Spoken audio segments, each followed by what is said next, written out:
नमस्कार, हम प्रतिमा चौधरी। दोपहर 3 बजे के भोजपुरी समाचार में स्वागत बा। सबसे पहले प्रमुख समाचार।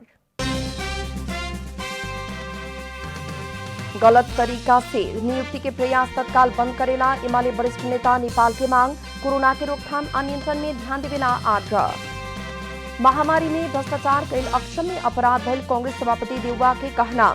अत्यावश्यक स्वास्थ्य सामग्री की तत्काल व्यवस्था करेला मांग।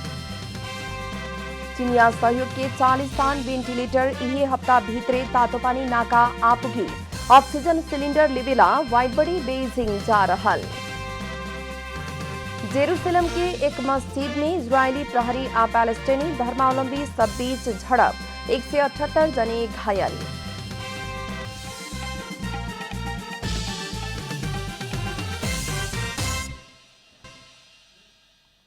आप पूरा समाचार। नेकपा एमाले के वरिष्ठ नेता माधवकुमार नेपाल गलत तरीका से नियुक्ति के प्रयास तत्काल बंद करे खातिर मांग कैले बानी।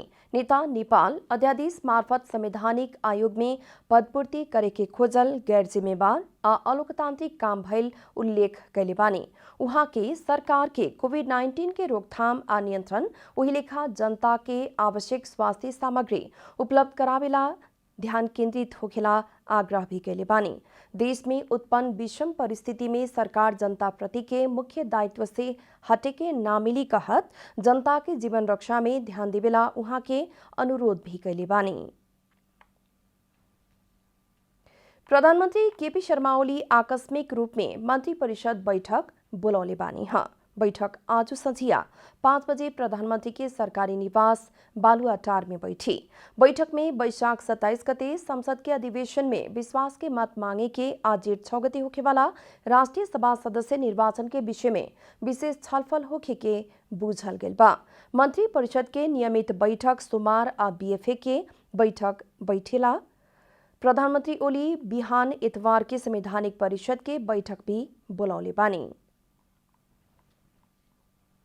प्रधानमंत्री केपी शर्मा ओली इतवार खातिर बुलावल संवैधानिक परिषद के बैठक नेपाली कांग्रेस से बहिष्कार करे के जनावल गेल बा।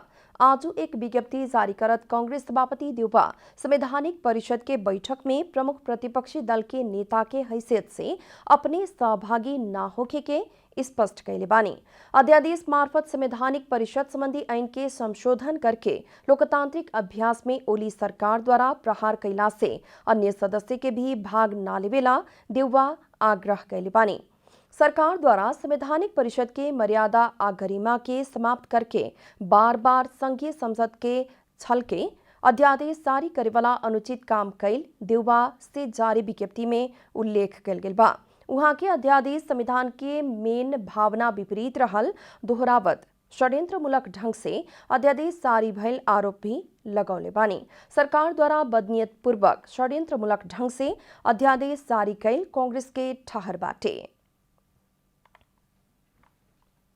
प्रमुख प्रतिपक्षी दल नेपाली कांग्रेस के संसदीय दल के बैठक अभी बैठ रहल बा। वैशाख 27 गते के प्रतिनिधि सभा बैठक में पार्टी के तैयारी लगायत समसामयिक राजनीतिक विषय में छलफल खातिर आज संसदीय दल के बैठक बैठल बा। आज के बैठक में प्रतिनिधि सभा के आवे वाला बैठक के संदर्भ में पार्टी के रणनीति तय करे के पार्टी के निर्णय मुताबिक छलफल आ सांसद के निर्देशन करे लगायत विषय के कार्यसूची रहल संसदीय दल के कार्यालय जनौले बा। प्रतिनिधि सभा के वैशाख 27 गते के बैठक में प्रधानमंत्री केपी शर्मा ओली से विश्वास के मत लेवे के तैयारी कैल गेल बा। कांग्रेस के पदाधिकारी आ पूर्व पदाधिकारी के मंगर के बैठल बैठक द्वारा प्रधानमंत्री ओली के विश्वास के मत के असफल बनावेला निर्णय कैल गेल रहे।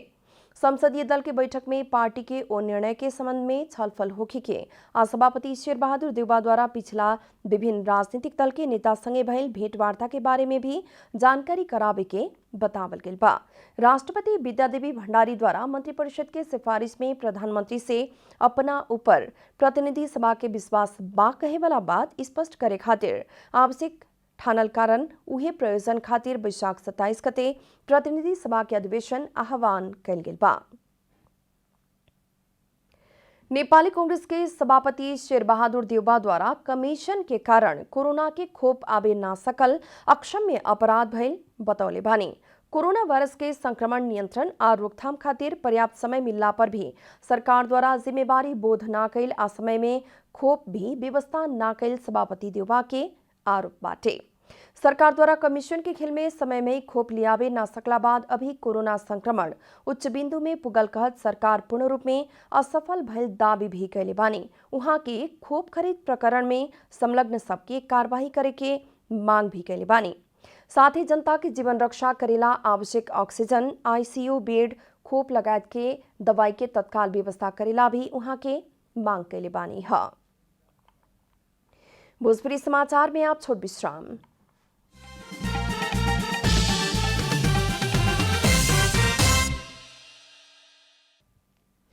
भोजपुरी समाचार में आप बाकी समाचार। संस्कृति, पर्यटन तथा नागरिक उड्डयन मंत्रालय द्वारा सगरमाथा आधार शिविर में कोनो भी स्वास्थ्य जोखिम न रहल जनावल गेल बा। सगरमाथा आरोहण में संलग्न कुछ आरोही में कोविड-19 संक्रमण देखल कहे वाला विभिन्न संचार माध्यम में प्रकाशित समाचार के प्रति मंत्रालय द्वारा गंभीर ध्यानाकर्षण भइल भी मंत्रालय से जारी कैल विज्ञप्ति में उल्लेख बा। नेपाल के कुछ विदेशी संचार माध्यम से सगरमाथा आधार शिविर में कोरोना फैलल कहत पिछला दिन में समाचार प्रकाशन प्रसारण कैल गेल रहे।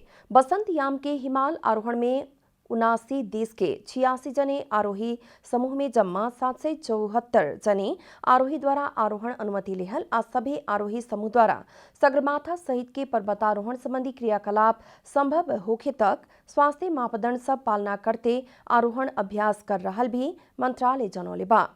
आधिकारिक निकाय से कोनो भी जानकारी प्राप्त न भइल अवस्था में सरकारी निकाय संगे समन्वय आ संपर्क न करके भ्रमपूर्ण आ पर्वतारोही के परिवार में त्रास फैलावे किस्म से अपुष्ट सूचना प्रकाशन न करेला आ आधिकारिक निकाय से प्रमाणित सूचना ही प्रकाशित करेला मंत्रालय से संबंधित सब केहू में अनुरोध भी कैल गेल बा। विश्व कीर्तिमानी आरोही कामिरीता शेर्पा अपन नाम में रहल कीर्तिमान तोड़ले बानी। सुक्के संझिया 6 बजे सगरमाथा के शिखर में पुगला संघी कामिरीता से 24वां बार के अपन रिकॉर्ड तोड़ के 25वां बार कायम कैले बानी है। कामिरीता के नेतृत्व में सगरमाथा आरोहण खातिर रास्ता निर्माण करे के क्रम में उहाँ के शिखर में पुगल आयोजक कंपनी 7 समिट ट्रेक के प्रमुख मिंगमा शेर्पा जानकारी देहनी। कीर्तिमानी आरोही शेर्पा फेरू बहराइन के राजकुमार मोहम्मद हमाद मोहम्मद अल खलीफा के आरोहण करावे खातिर फेरू सगरमाथा आरोहण करे के भी बतावल गेल बा। विभाग द्वारा रास्ता बना के शिखर में पुगेवाला के भी आरोहण प्रमाण पत्र देवे के जनावल गेल बा। यही महीना 2 बार आरोहण सफल भइला पर उहाँ के 26वां बार सगरमाथा आरोहण करे वाला संसार के ही एकमात्र व्यक्ति होगी हैं। चीन सरकार के सहयोग में थप 40 स्थान वेंटिलेटर लगायत के स्वास्थ्य सामग्री सब इहे हफ्ता तातोपानी नाका आ पुगे के जनावल गेल बा। चीन सरकार के सहयोग स्वरूप 40 स्थान वेंटिलेटर, 20 स्थान ऑटोमेटेड एनालाइजर, 10 स्थान डीआर मशीन, 20 स्थान पोर्टेबल अल्ट्रासाउंड आ 30 स्थान एनेस्थेसिया मशीन उपलब्ध करावल गेल बा। ई स्वास्थ्य सामग्री सब एक हफ्ता भीतरे तातोपानी नाका में आपुगे के बतावल गेल बा। समिति के मुताबिक चीनिया अनुदान के स्वास्थ्य सामग्री सब मध्ये 400 थान ऑक्सीजन सिलेंडर आ 10 थान वेंटिलेटर होके हवाई मार्ग से नेपाल लियावल जाए। स्वास्थ्य सामग्री लेवेला नेपाल वायु सेवा के वाइड बॉडी जहाज फागुन 27 गते बेइजिंग कैपिटल एयरपोर्ट प्रस्थान करी। चीन द्वारा नेपाल के 20,000 थान ऑक्सीजन सिलेंडर अनुदान में उपलब्ध करावे के घोषणा कैल जा चुकल बा। वही घोषणा मुताबिक पहिल का खेप में 400 थान ऑक्सीजन सिलेंडर नेपाल लियावे लागल गेल है। कोरोना संक्रमण के दोसर का लहर के महामारी नियंत्रण में लेवे खातिर कठिन हो रहल समय सरकार द्वारा विभिन्न देश के सहयोग प्राप्त करेला पहल जारी राखल गेल बा। भारत के राष्ट्रीय ध्वजावाहक एयर इंडिया के एक उड़ान में 61 जने ही यात्रु लेके नेपाल आबे के मिली। प्रधानमंत्री तथा मंत्रिपरिषद के कार्यालय द्वारा सुक्के जारी कल गेल विज्ञप्ति में एयर इंडिया द्वारा एयर बबल सुविधा अंतर्गत एक बार में 61 जने ही यात्रु लेके आबे मिले के उल्लेख बाटे। ऐसे आबे वाला यात्रु सब कमती में 10 दिन होटल क्वारंटीन में रहे के पड़ी। बीएफए के रात से नेपाल से भारत संगे सप्ताह में 2 बार के अलावा अन्य सभी अंतर्राष्ट्रीय उड़ान में रोक लगावल गेल रहे। अब आर्थिक समाचार।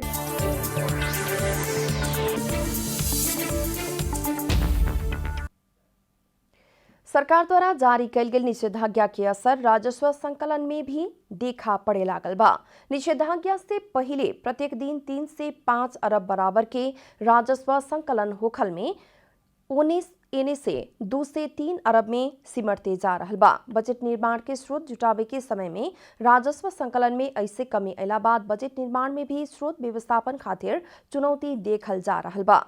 महालेखा नियंत्रक कार्यालय के मुताबिक मंगर तक कुल राजस्व संकलन 7 खरब 34 अरब 10 करोड़ 73 लाख रुपया संकलन भइल बा, जौन 72.56% है। निषेधाज्ञा के अगिल का दिन 15 गते कुल राजस्व संकलन 7 खरब 22 अरब 84 करोड़ 67 लाख रुपया संकलन भइल रहे, जौन लक्ष्य के 71.44% है।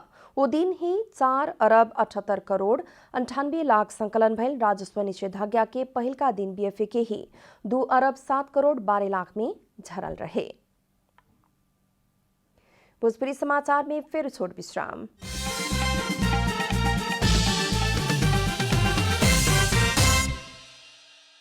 अंत में प्रमुख समाचार फिर एक बेर।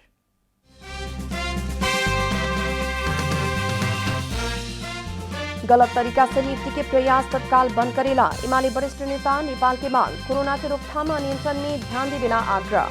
महामारी में भ्रष्टाचार के लक्ष्य में अपराध भइल कांग्रेस सभापति देवबा के कहना। अत्यावश्यक स्वास्थ्य सामग्री के तत्काल व्यवस्था करेला मांग। चीनिया सहयोग के 40 वेंटिलेटर यह हफ्ता भीतर तातोपानी नाका आपुगी। ऑक्सीजन सिलेंडर लेवेला वाइट बॉडी बेजिंग जा रहल। जेरूसलम के एक मस्जिद में इजरायली प्रहरी और पैलेस्टीनी धर्मावलंबी के बीच झड़प, 178 जने घायल।